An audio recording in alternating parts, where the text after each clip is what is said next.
Hello dear students, आज हम NIS board के कक्षा 12 हिंदी के पार्ट 8 के इंपॉर्टेंट नोट्स पढ़ेंगे। इससे पहले हमने 7 पार्टों के इंपॉर्टेंट नोट्स पढ़ लिए थे। यदि आपने उन नोट्स की क्लास को नहीं देखा है तो उसका लिंक आपको डिस्क्रिप्शन बोर्ड में दिया गया है, उस पर क्लिक करके आप सबसे पहले उन 7 पार्टों की इंपॉर्टेंट क्लास को जरूर देख लीजिएगा।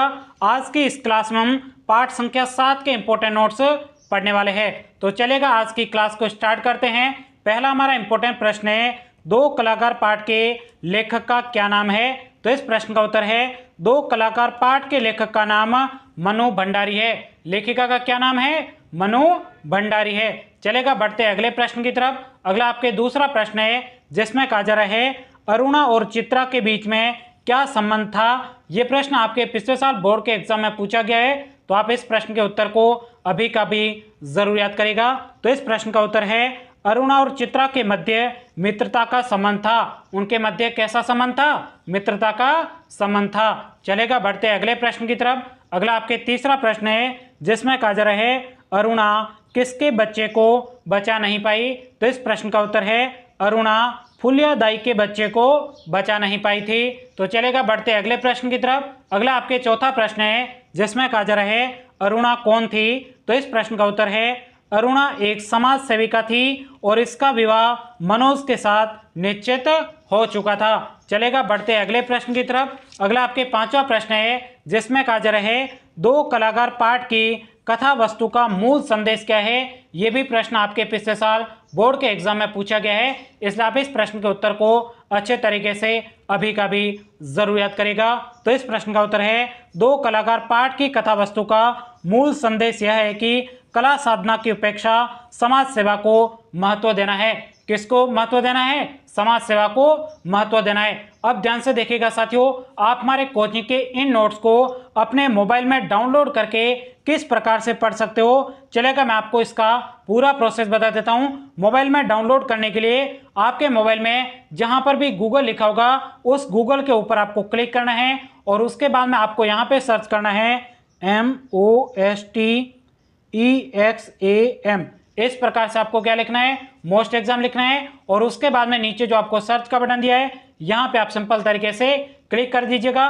क्लिक करने के बाद में इस प्रकार से आपके सामने मोस्ट एग्जाम लिखा होगा, उसके ऊपर भी आपको सिंपल तरीके से क्लिक कर देना है। क्लिक करने के बाद में यहाँ पे आपको थोड़ा नीचे आना है, यहाँ पे देखिएगा लिखा हुआ है एनआईएस बोर्ड, और उसके बाद में आपको कक्षा 12 के नोट्स देखने हैं। तो यहाँ पे लिखा हुआ है एनआईएस कक्षा 12 नोट्स है, तो इसके ऊपर आपको क्लिक कर देना है। जैसे आप क्लिक करोगे तो इस प्रकार से आपके सामने एनआईएस बोर्ड के कक्षा 12 के सभी विषयों के नोट्स खुलेंगे। यहाँ पे आपको हिंदी के नोट्स देखने हैं, तो हिंदी के सामने जो क्लिक लिखा हुआ है इसके ऊपर आपको क्लिक करना है। जैसे आप क्लिक करोगे तो इस प्रकार से आपके सामने एनआईएस बोर्ड के कक्षा 12 हिंदी के सभी पाठों के नोट्स खुल जाएंगे।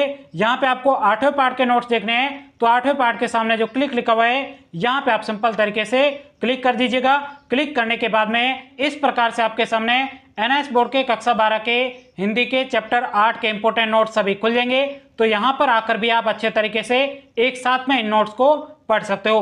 तो चलेगा, बढ़ते हैं अगले प्रश्न की तरफ। अगला आपके छठा प्रश्न है, जिसमें कहा जा रहा है अरुणा चपरासी और दाई के बच्चों को क्यों पढ़ाती थी। तो इस प्रश्न का उत्तर है, अरुणा चपरासी और दाई के बच्चों को इसलिए पढ़ाती थी क्योंकि वह समाज सेवा करना चाहती थी। क्यों पढ़ाती थी? क्योंकि वह क्या करना चाहती थी? समाज सेवा करना चाहती थी। तो चलेगा, बढ़ते अगले प्रश्न की तरफ। अगला आपके बहुत ही ज्यादा इंपॉर्टेंट प्रश्न है, हर बार आपके बोर्ड के एग्जाम में ये प्रश्न देखने को मिलता है। तो देखिएगा, इस प्रश्न में कहा जा रहा है किसी कहानी के कितने तत्व होते हैं। तो इस प्रश्न का उत्तर है, किसी भी कहानी के 6 तत्व होते हैं। कितने तत्व होते हैं? 6 तत्व होते हैं, जिनके नाम निम्नलिखित है। जिसमें आपके पहला है कथा वस्तु अथवा कथानक, दूसरा है आपके चरित्र चित्रण, तीसरा आपके कथानक या संवाद, चौथा है भाषा शैली, पांचवा है आपके देश काल और वातावरण, और छठा है आपके उद्देश्य।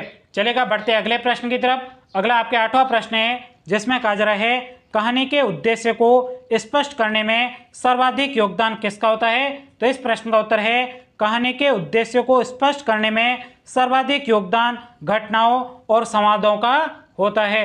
आई बात आपको समझ में? चलेगा, बढ़ते अगले प्रश्न की तरफ। अगला आपके 9वां प्रश्न है, जिसमें कहा जा रहा है अरुणा के कर्म निष्ठा से ईर्ष्या कौन करती थी। तो इस प्रश्न का उत्तर है, अरुणा के कर्म निष्ठा से सविता ईर्ष्या करती थी।